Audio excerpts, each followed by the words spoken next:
Warahmatullahi wabarakatuh. Alhamdulillahilladzi an'ama 'alaina bi nikmatil iman wal islam. Wassalatu wassalamu ala khairil anam Muhammadin sallallahu alaihi wasallam. Asyhadu an la ilaha illallah wahdahu la syarikalah wa asyhadu anna Muhammadan abduhu wa rasuluhu alladzi la nabiyya ba'da. Hadirin jamaah salat subuh iwat iman rahimakumullah, warga Alta yang dimuliakan oleh Allah Subhanahu wa taala, juga kaum muslimin wal muslimat yang senantiasa semoga ada dalam ridho serta maghfirah dari Allah Subhanahu wa taala. Alhamdulillah, pada pagi hari ini khususnya yang hadir saat ini di Masjid Al-Aqsa Alta Regensi Tanjung Sari, seperti biasa selepas sholat subuh berjamaah kita rehat sejenak, membaca satu hadis, dua hadis sabda Rasulullah sallallahu alaihi wasallam. Mudah-mudahan dengan dibacakannya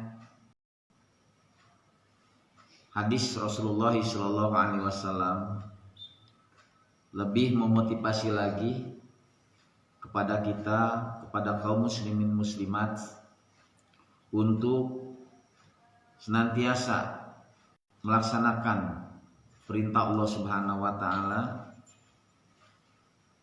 Semoga bukan hanya sebatas ilmu, tetapi menjadikan amal dalam keseharian. Ada sebuah hadis yang saat ini kita akan baca. Mudah-mudahan hadis ini lebih memotivasi lagi kita, bukan hanya salat subuh saat ini, tetapi dalam semua aspek kehidupan. Karena pada hakikatnya apa yang kita laksanakan, apa yang kita kerjakan di dunia ini akan berbuah kebaikan kelak di saat menghadap Allah Subhanahu wa taala. Bismillahirrahmanirrahim. An Abi Musa radhiyallahu anhu qala Rasulullah sallallahu alaihi wasallam, inna a'dhaman nasi ajran fis salat ab'aduhum ilaiha mamsa fa ab'aduhum walladhi yantadiru salata hatta yusalliha ma'al imam a'dhamu ajran minalladhi yusalliha summa yanam.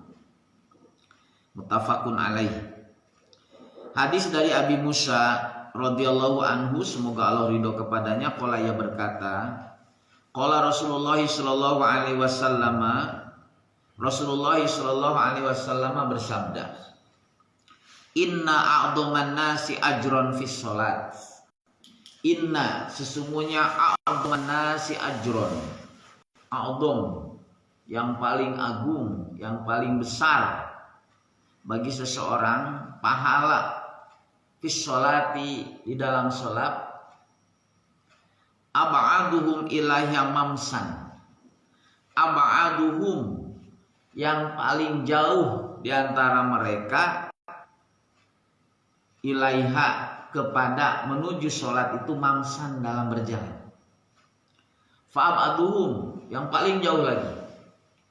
Nah, ini kaitan dengan dalam melaksanakan sholat berjamaah, sholat menuju kepada sholat, menuju kepada tempat sholat masjid. Jadi kata Rasulullah, inna a'dhaman nasi ajron, pahala yang paling besar bagi seseorang di dalam sholat itu, yaitu orang yang paling jauh tempatnya menuju tempat sholat. Kemudian fa'aduhum, yang paling jauh lagi. Ini kemudian walladzi yantadirus sholata, kemudian dan yang menunggu sholat hatta yusolliha ma'al imam, kemudian sholat bersama imam, a'dhamu ajron, lebih besar lagi pahalanya, minalladzi yusolliha sumayanam, bagi orang yang sholat kemudian sumayanam, kemudian tidur. Jadi ada dua nih. Jadi kata Rasulullah, pahala anu panggedena bagi seseorang yaitu orang yang menuju sholat nu paling tang jauhna dari tempat sholat. Sebenarnya iwatiman rahimakumullah ini digambarkan bukan dari segi letak saja, Kang Bayu. Tapi ini digambarkan orang yang paling besar pahalanya di saat melaksanakan sesuatu yang paling berat rintangannya. Seperti sholat subuh ini. Nah, itu berat. Iya kan, Kang Widi? Habis kerja berat, pulang malam, tidur mungkin kemalaman, pagi mendengar adzan harus bangun pergi sholat. 2 rakaat subuh teh, beda dengan sholat-sholat lain. Tapi justru sholat subuh memiliki keutamaan bagi seseorang. Karena mungkin dari segi beratnya Pak Iman. Di saat terlelap tidur harus bangun, air wudhu yang mungkin dingin saat ini, tapi kita memaksakan berangkat sholat subuh berjamaah. Di sini a'dhamu ajran, jadi yang paling besar pahalanya. Kalau kita pernah ya melihat tayangan video di YouTube, ada orang yang pergi ke masjid dengan kaki yang tidak sempurna sampai merangkak terus mendatangi sholat berjamaah ke masjid. Sok era ningali gitunya. Urang mah diberi kesehatan, diberi anggota badan yang sempurna, tapi ada rasa malas gitu kan. Diberikan rezeki yang banyak, diberikan kesehatan, diberikan kesempurnaan, harta yang, tapi jauh gitu. Ibadah dengan kasampeurna lain keur batu, keur sorangan kadang-kadang. Era ningali video eta. Di batur mah naik salat Jumat we diuber-uber ke tentara Israel. Keur sujud di tajongan. Salat tidak nyaman. Nah, ini mungkin digambarkan orang yang paling besar pahalanya di saat melakukan kebaikan, di saat melakukan ibadah, tapi tantangannya sangat berat sekali. Tapi kan kalau pahala sholatnya kan tetap ya 27 derajat. Tapi kan ada yang lainnya. Oke. Boleh? Ya kalau kita bicara ajron, pahala Pak ya, kebaikan 27 derajat ya jelas. Dalam hadis lain, sholat berjamaah pahalanya lebih utama 27 derajat daripada sholat sendirian. Itu. Tetapi di luar itu, di sini kata Rasulullah, abaduhum yang paling jauh tempat tinggalnya menuju sholat. Ini digambarkan bukan dari segi jauh saja, Pak, tapi dari perjuangannya.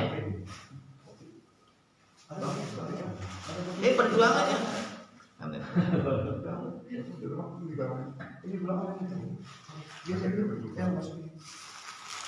Jangan kepitam bahaya. Seseorang yang diberikan kesehatan yang sempurna, diberikan rezeki atau harta yang lebih dari yang lain, tapi dalam melaksanakan perintah-perintah Allah Subhanahu wa taala tidak maksimal. Nah, ini juga perlu. Dan yang lebih oke lagi, yang paling besar lagi, di saat kita serba kekurangan tapi masih bisa menyisihkan untuk membantu orang lain. Ini akan lebih di oke lagi dalam segi kebaikan. Kalau bicara pahala ya. Ada 2 hadis ini tadi. Jadi inna a'dhaman nasi ajran fis sholati. Jadi sesungguhnya yang paling besar pahala bagi seseorang dalam sholat itu abaduhum ila sholati mamsan, yaitu orang yang paling jauh menuju tempat sholatnya. Wa abaduhum yang paling jauh lagi. Kalau Masjid Alta di sini saya rasa tidak terlebih fokus kepada jauhnya, tetapi sejauh perjuangannya itu adalah tantangannya. Serba kekurangan, serba tidak ada, tapi masih ada keinginan untuk membantu orang. Wah, ini oke banget. Bukankah orang-orang yang takwa alladzina yunfikuna fis sarai wa dharra, orang-orang yang mampu menafkahkan baik dalam keadaan lapang ataupun dalam keadaan sempit.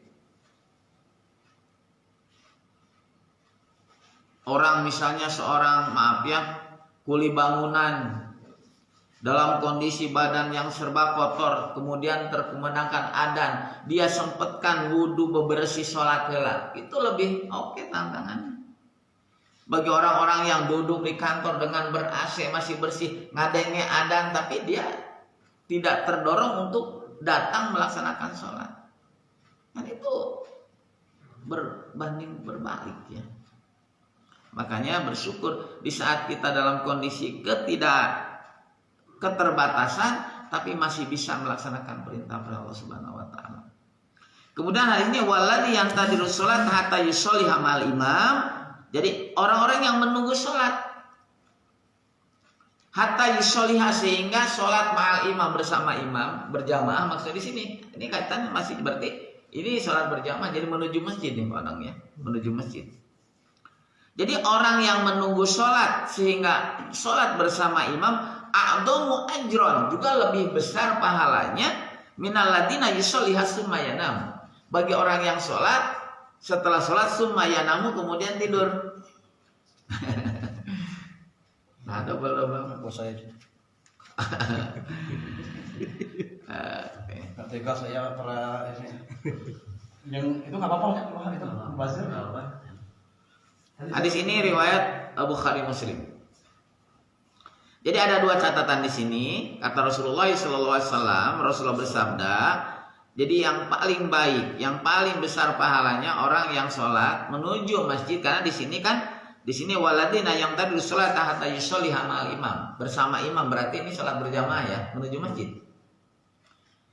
Ini di altar regensi masjid, guys, dari tahun kemarin ya lebih nyaman sekarang. Dulu mah tahun kemarin kan sholat taraweh oke pan untuk pakai atap, begitu hujan bubar.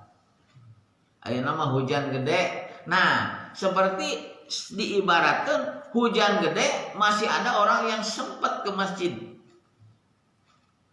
Kalau bicara jauh nanti Pak Manto pahalanya sekedik nih, rumahnya dekat masjid. Aduh, apakah harus pindah ke blok yang ujung? Tidak. Bisa mau double tak? Pahala biar mendekat Pak Manto pakai mobil yang sini. Pahala mobilnya sama pahala mobilnya. Tapi di sini saya tadi komentari artinya perjuangannya. Pak Manto pulang kerja malam, tidur juga telat, tapi begitu kumandang adzan masih menyempatkan, memaksakan. Ini perjuangannya bukan dari segi letak lokasinya saja. Ini jalan rusak gitu ya, bari jeung poek tuturutugan gitu, ini pahala. Nah, hadis yang berikutnya kita baca dua hadis ya. Wa an Buraidah radhiyallahu anhu anin Nabi sallallahu alaihi wasallam qala basyirul masya'ina fid dulmi ilal masajid bin nuri tami yaumal qiyamah. Rawahu Abu Dawud. Jadi dari Abu Buraidah, semoga Allah ridho kepadanya, anin Nabi sallallahu alaihi wasallam, dari Nabi sallallahu alaihi wasallam qala, ia bersabda, basyirul masya'ina fid dulmi. Basyiru, beri kabar gembira, al masya'ina fid dulmi, orang-orang yang berjalan dalam kegelapan, ilal masajid, menuju masjid, bin nuri tam yaumal kiamati, nanti pada hari kiamat, bin nur, yang diberikan cahaya yang atam, yang sempurna. Nah ini Rasulullah bersabda, beri kabar gembira kepada orang tadi mah dari segi jauh. Saya gambarkan tantangannya di sini, al masya'ina fid dulmi, yang berjalan dalam kegelapan, ilal masajid, menuju masjid. Naon diberi kegembiraan, bin nuri kami yaumal kiamati, nanti pada hari kiamat akan diberikan nur, cahaya yang lebih sempurna, yang terang benderang. Orang yang dari atas menuju Al-Aqsa jalannya goreng, nepi ka Torontuga, itu pahala sarua jeung kitu teh. Kau mau balik lampuna poek. Nah, ini hadisnya. Kalau dari sana jeblok jalannya, becek nepi ka dieu teh kolot. Nah, ini gambar. Jadi hadis ini tidak dimaknai secara itu saja. Di sini al-masya'ina fid dulmi, Jadi orang-orang yang berjalan dalam kegelapan ilal masajid, menuju masjid-masjid. Itu dengan apa? Beri kabar gembiranya. Bin nuri tami yaumil qiyamah. Dengan cahaya yang sempurna, atam, sempurna pada hari kiamat. Perlu dengan cahaya, artinya dengan digambarkan bukan hanya cahaya tapi pertolongan Allah Subhanahu wa taala. Karena waktu di dunia dia melaksanakan perintah Allah dengan penuh perjuangan, Allah akan membalas dengan kebaikan. Ini artinya digambarkan gelap itu jalan butut juga gitu kan ya. Jalan barijeng harus hati-hati gitu kan. Nah, ini seperti itu. Jadi kedua hadis ini ihwati iman rahimakumullah bukan hanya dari segi jauhnya, bukan hanya saja dari kegelapannya, tetapi dari segi perjuangannya. Saya lebih ke sana. Ya mudah-mudahan dengan dibacakan hadis ini, jadi kita tidak ada motif-motif lain kecuali kita sebagai seorang muslim, kita sebagai seorang yang mengaku seorang muslim, bagaimana kita semaksimal mungkin melaksanakan apa yang Allah perintahkan. La ikraha fid din. Tidak ada paksaan dalam agama teh bukan bagi orang-orang yang non-muslim, bagi orang-orang yang muslim. Geus atulah tong maksa teuing abdi masalah tong maksa. Lain gitu.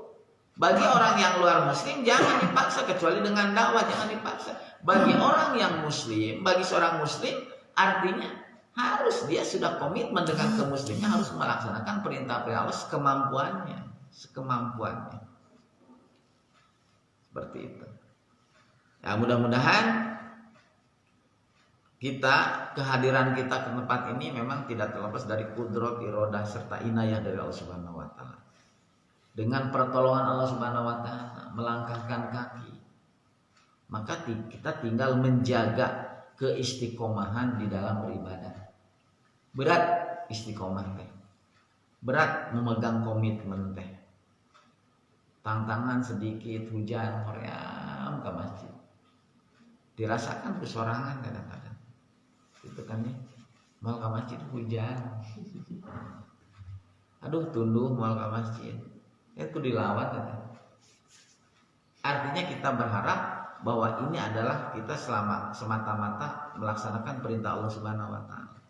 Bukan karena pengen disebut soleh, disebut bagir oleh orang lain, tidak ada. Tidak ada niatan ke sana. Dan juga di saat kita mengajak orang lain untuk berbuat baik, ya. Kalau tadi Pak DKM mengajak waktu tinggal sekian menit lagi membangunkan dengan diawali beberapa ayat Al-Qur'anul Karim sambil membangunkan, dan suaranya juga tidak begitu terang lantang karena ini juga takut mengganggu orang-orang yang sedang sholat tahajud di rumahnya. Tapi dengan suara memberitahukan jam sekian juga itu merupakan sudah pola membangunkan, bersyukur. Di saat orang mengajak kebaikan kemudian beberapa orang atau yang mengikuti, maka kebaikan bagi orang yang mengajak kebaikan itu. Makanya dalam dakwah ini bukan tugas para ustadz, para kiai, para ajengan, tetapi semua kita adalah dai, gitu.